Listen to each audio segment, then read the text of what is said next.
So I'm revisiting the butterfly piece from the lyric pieces of Grieg. And this is one of the more difficult ones. It's very, very fast 16th notes, interspersed rhythms of dotted 8th 16th to chromatic 16ths to broken chords. And it goes up like a butterfly and then it swoops back down, and you have to get a sense of the flight of the butterfly. So what happens with these dotted 8th 16ths is you're going to play with this rotation always works. That starts the flight, and then I would drag through the chromatic scale. That was my destination, was the broken chord. It's a little rotation. So this launches the chromatic scale going to there. And then he has a series of these dotted 8 16ths, and then he launches another little flight here. It's still soft. The next sequence is going to do a crescendo, so you drag into the keys to there and there, and then it gets softer.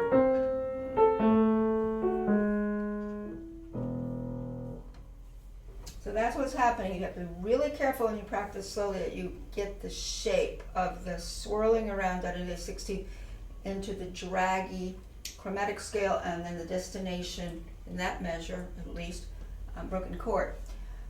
Now the left hand, you have to be very soft. You don't want this left hand to cover up the right hand, because this is harmonic. If you block to the left hand, you have a diminished chord here of A major, because then it's going to do a 3-note after beat, like this, rest. So they're on off beats, short, and eventually that one does not have staccato there. Now we have groups of these 3s on off beats, groups of 3 16ths on off beats, but they're going to be 4 groups in the next measure because it's in 4/4.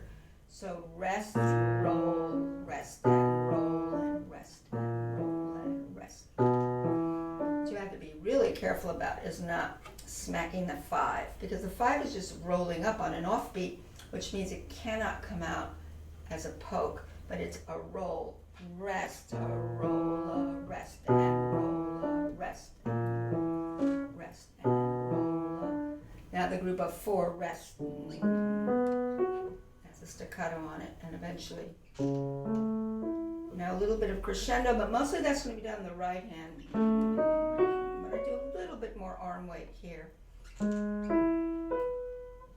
And then here, this is going to be.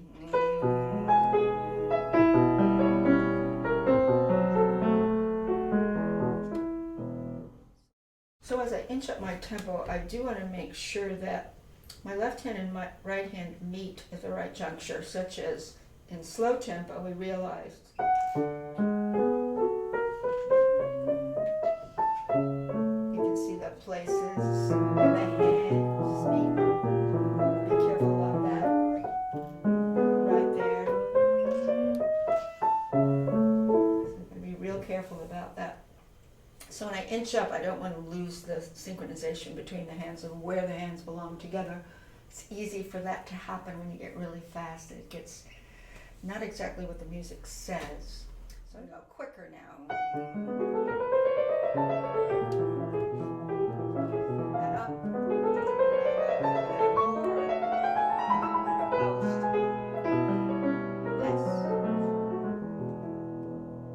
So I did a little poco rit at the end because it says poco rit at the very last measure I just played. But if you notice, the climax of that crescendo was this. Falling down. So the beginning of that measure was the peak of the crescendo that started in measure 4. Now the next section, I would say this is like a B section. And the next section has a different shape to it. What's disappeared in this section is basically the chromatic ascending scale. And so what you have here is a different physical motion that I would use here. We still have the dotted 8 16th, which is also a rising, buoyant rhythm. But now we have a melody that's sort of wrapped inside of a broken chord. And it's coming on the downbeats, as you can see.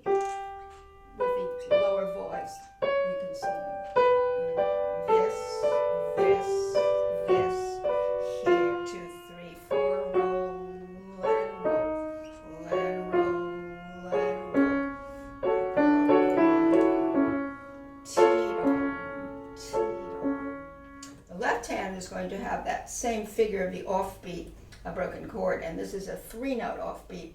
Rest, and 3 and 4, and now we have 2-note groupings that are offbeats. Ta-da, ta-dee, ta-da, ta-dee, ta-da, and then ta-da, ta-da. I'm not counting it, but this is basically what's going to be happening. Now you'll see where those little offbeats come. We're all behind tempo, but the new motion I use here is I go forward, forward, forward, wrist forward motion.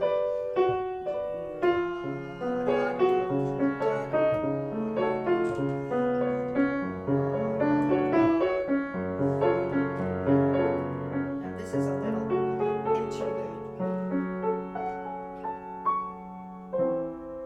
Now what's happening there, and that goes quickly, that will be one pedal, that little crossover between the hands in F sharp minor. By the way, that's the relative minor to A major. When it goes really quickly, you have a rest between these two groups that are crossing over the hands, but you will keep the pedal down, such as this. Again,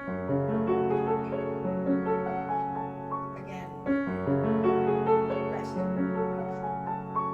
That's how that's going to play out. Now if this goes a little quicker, you'll notice that my wrist forward motions become abridged.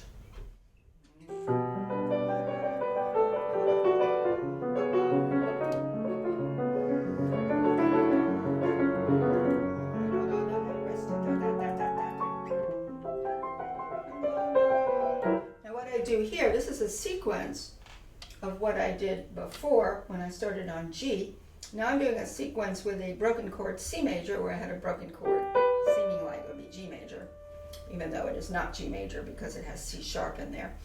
But it's a broken chord of G, you could say, goes to a broken chord of C. Now when I do the sequence of the same layout, when I come back, I get softer. It's really beautiful if you can do that and play the sequence a little softer.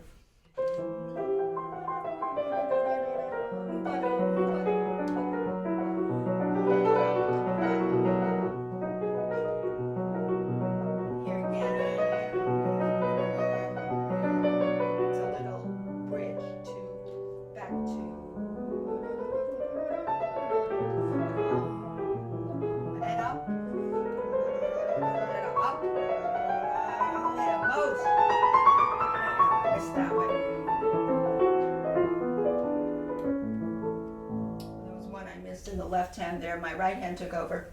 But you could see what's happening now in this page is what we heard before as abridged in these ascending chromatics is now giving us another sequence up to peak even higher. I'll go slow to show you what happened. So when it comes back, the beginning comes back dolce here, which is so beautiful. We just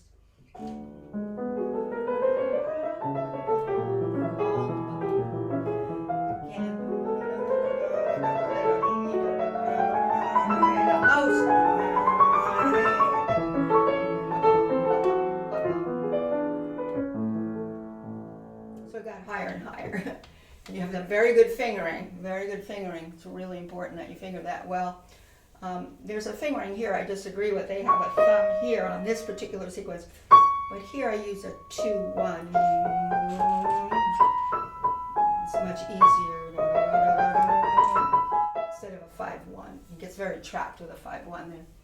So now everything comes back that we did before. Everything comes back. The same thing you've heard before comes back, except at the very end, we have an ending that's a little different that we didn't expect quite. So when the theme comes back still again, and I think it comes back, if I'm not mistaken, if I don't count the first section, it comes back about 3 times, but I'm not adding up the repeats in the first part. When it finally comes back, I haven't counted how many times I've heard this, but when it finally comes back, you'll hear how the whole piece ends, which is a little bit of a surprise.